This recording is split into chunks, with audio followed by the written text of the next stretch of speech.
Unatazama kipindi hiki kwa udhamini wa St. Clemens Grammar School. Leo Loleza TV imetembelewa na mtumishi wa Mungu ndugu Clemens Mwandambo pamoja na Mr. Sanga. Twende pamoja tukawasikilize wametuletea kitu gani. Karibuni. Asante sana, asante sana. Nashukuru sana. Nafikiri tusichukue muda mrefu sana. Mimi tumekuja leo. Sijaja kuhubiri kama ninavyofanya siku zote. Kwa hiyo leo nimekuja na mada moja nyepesi sana. Imani. Kwa hiyo msingi wa imani ni nini? Ndio swali kubwa siku ya leo. Mr. Sanga, labda tusaidie kidogo. Sawa. Unapozungumzia imani au mambo ya imani, msingi wake, kwanza kabisa mimi ninachofahamu hujengwa katika kusikia. Katika kusikia. Ndio. Very good. Kwamba mtu akisikia anaamini. Sawa kabisa. Si ndio? Ndio. Very good. Mtangazaji wetu, nini msingi wa imani? Kwangu nahisi kwamba imani ni vile mtu kwamba akifikiria kitu basi anakiamini. Akifikiria anakiamini. Okay, very good. Unajua ni nachibusha sana akili yangu. Msingi wa imani ni nini? Hasa nilipoenda ndani ya Biblia nikapata kitu fulani. Na nikajifunza sana. Ni kwa nini unakuta watu wanayumba kwenye imani? Mara anaenda kanisa hili, yani anabahatisha kutafuta wapi kuna imani ya kweli. Wapi kuna mafundisho ya kweli. Kunakuta watu wanahama. Na wakati mwingine watu wanafungua madhehebu kila siku. Kwa hiyo kila mtu anafikiri kwamba labda haya ndio mafundisho ya kweli. Lakini na lengo ni kuwaaminisha watu. Kwa hiyo tunataka kuwaaminisha watu kitu fulani. Lakini msingi wa imani ni nini? Yani ndio swali kubwa. Lakini nataka kuambia jambo moja, msingi wa imani ni wewe mwenyewe. Yani watu ambao wanahama anakwenda pale anahangaika, lakini msingi wa imani ni wewe. Unapata vizuri? Ni kwamba ni kwa nini, kwa mfano, ni kwa nini umekuwa mtangazaji? Umekuwa mtangazaji ni matokeo ya imani yako juu ya shughuli ya utangazaji. Yani siku zote kulikuwa na kitu kinakusukuma.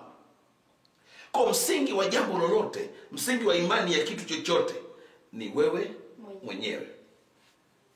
Inategemea kutokana na uzoefu fulani wa hicho kitu au lazima kupenda, lakini msingi ni wewe. Lakini tukija katika msingi wa imani ya Kikristo, msingi wake ni shukrani.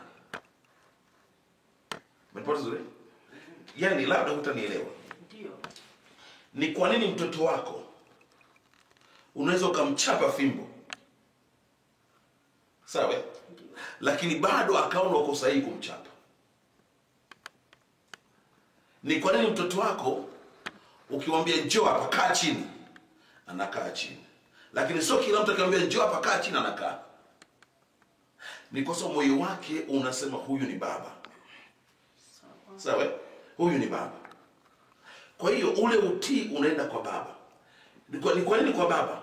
Ni kwa sababu kuna connection kati yenu. Kuna historia kati yenu. Baba hununulia viatu vya shule. Baba hufanya hiki, baba hufanya hiki, baba hufanya hiki. Mama hivyo jinsi anavyoangalia. Kwa mtoto anapozidi kukua, anaona huduma zenu, anaona maisha yenu. Kwa hiyo mlivyoishi naye tangu utoto, amejenga imani kwa wazazi wake. Unapata vizuri? Kwa hiyo kwa nini anajenga imani? Ni kwa sababu ana moyo wa shukrani kwa yale ambayo mlikuwa mkimtendea katika maisha yake. Ununuzi wa uniform, kumpeleka hospitali, kumnunulia dawa. Yani jinsi mnavyohangaika vile, anakula chakula ndani. Kwa hiyo anaona kwamba bila wazazi siwezi kufika mahali popote. Kwa hiyo msingi wa imani ni kuwa na moyo wa shukrani. Kwa lugha nyingine ni kwamba mtoto wako unaweza kumtunza vizuri katika maisha yake, ukampa kila kitu, akikosa moyo wa shukrani kwa yale ambayo baba unayafanya au mama anayafanya, manake hawezi kuwa na imani kwa wazazi wake. Kwa imani lazima kwanza utambue unachotendewa, kwamba ninatendewa, ninapewa upendo, alafu ndipo imani yako inakuwa kwa yule mtoaji wa hicho kitu au wa upendo. Unaelewa vizuri? Yeah. Sasa nikienda katika kitabu cha Biblia, kwenye kitabu cha Hesabu sura 14 mstari wa 11. Unaona? Kitabu cha Hesabu sura 14 mstari wa 11. Mungu anasema hivi. Bwana akamuuliza Musa, neno linasema hivi, Bwana akamuuliza Musa, "Je, watu hawa watanidharau hata lini?" Ukienda pale chini anasema, "Wasiniamini hata lini? Nijapokuwa nimefanya ishara hizo zote kati yao." Kwa anazungumza kuna ishara zimetendeka kati yao na hao watu wameziona. Kwa hiyo zile ishara ni ushahidi kwamba yuko Baba, yuko Mungu ambaye ametenda hizi ishara. Lakini Mungu anachoshangaa ni kwamba hawaonekani kuwa na imani. Unanipata vizuri? Ndio. Yaani sasa kwamba wewe unamwambia babako kwamba kaoshe hivyo, mama anakuambia kaoshe hivyo, unasema mama mimi nimechoka. Mama sawa. Kwa ina maana kwamba unaposema mimi nimechoka, umevunja mkataba na ule umama wa mama yako. Unamwambia mjibu babako vibaya, ni kama umevunja mkataba na ule ubaba wa baba yako. You get me? Sasa ni kwamba imani kwa Mungu inakwendaje? Kama anavyoeleza, nijapokuwa nimefanya ishara hizo zote kati yao. Maana yake mtu ambaye unawaza kwamba pumzi ninayovuta sio ya kwangu, yuko aliyeitengeneza. Mimea inavyostawi sio kwa nguvu zangu, yuko anayesababisha. Unaona kabisa Mungu ameweka jua, jua linaangaza, mimea inaota, nguvu zinatendeka. Zile nguvu za jua, unaona ardhi inapata baraka ya jua, mimea inachipua, mvua inatengenezwa. Kwa Mungu ametengeneza, unaona kabisa Mungu ametengeneza hesabu ambayo inakufanya wewe uendelee kuwa hai, uendelee kusurvive. Kwa hiyo unapotafakari matendo makuu ya Mungu katika maisha yako na katika mapito yako ya kila siku, ndipo unaposema hakika mwache Mungu aitwe Mungu. Kwa hiyo imani yako inatokana nini? Na moyo wako wa shukrani kwa Mungu wako, kwa yale ambayo Mungu amefanya nini? Amekutendea. Na vizuri, ndio maana hapa Mungu anasikitika kwamba hawa watu watanidharau hata lini? Maanake wamepigwa na upofu. You see? Hawa watu watanidharau hata lini? Wasiniamini hata lini? Maanake yako ambayo Mungu ameyatenda, na hawa ni wana wa Israeli, kwamba Mungu aliwavusha kwenye bahari ya Shamu. You see? Kwamba Mungu alitembea nao jangwani. Waliona nguvu ya Mungu, walishuhudia nguvu ya Mungu, lakini bado imani yao ikawa ni haba. Unaona? Sasa kwamba nimetoa mfano wa familia, kwamba watoto wamekushuhudia baba yao, wamemshuhudia mama yao, wameona malezi ya mzazi wao, lakini wamekosa moyo wa shukrani, na matokeo yake ni kukosa imani kwa wazazi wao. Umeelewa? Kwa hiyo imani msingi wake ni moyo wa shukrani. Moyo wa shukrani unajengwa wapi? Katika kuyajua matendo makuu ambayo umetendewa na wazazi wako au na Mungu wako. Inategemea imani unaipeleka wapi. Ndio maana Mungu wetu anasema nijapokuwa nimefanya ishara hizo zote kati yao. Ukiangalia katika maisha yako kwa kawaida, ukitaka kumtafakari Mungu, unaona kwa mfano mimi hapa nimesema nina mkono, nina mikono, ninafanya kazi, nina miguu, lakini kuna mtu amezaliwa hana miguu. Je, mimi nimepewa miguu kwa sababu ni mtakatifu sana? Kuna mwingine amekatika miguu, amezaliwa amekatika miguu na ameishi kwa kukatika miguu. Je, ni kwamba yeye ana dhambi tangu tumboni kwa mama yake? Ni kwamba Mungu amenipenda kwa namna pekee. Unaona? Mungu amenipenda kwa namna. Lakini pia ukitafakari katika maisha yako, utagundua katika safari ya maisha kuna mambo mengi uliyoyafanikisha bila matarajio yako. Bila matarajio yako. Unakuta kuna wakati ulikuwa na hofu na jambo fulani, afu ile jambo likapita. Sasa kwa watu ambao tunaishi katika maisha ya kiroho au wafahamu wa kiroho, ni kwamba tunasema Mungu ametenda. Kwa hiyo unapohesabu matendo ya Mungu, ndipo unapokuwa na imani kwamba yuko Baba, na matokeo yake unaamini kwamba hata hili linalonitokea leo ambao ninaliogopa saa hizi, Mungu wangu aliyeniokoa katika yale ataniokoa katika hili pia. Kwa hiyo kwa nini? Ni kwa sababu una imani kwa Baba yako aliyeko mbinguni, una imani kwake, una imani kwamba Yesu anatenda, una imani. Lakini msingi wa imani yako ni matendo makuu ya Mungu katika maisha yako.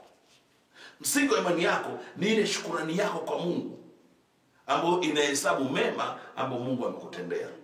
Inuka pokea uponyaji. Very good. Kwa hiyo nasema inuka pokea uponyaji.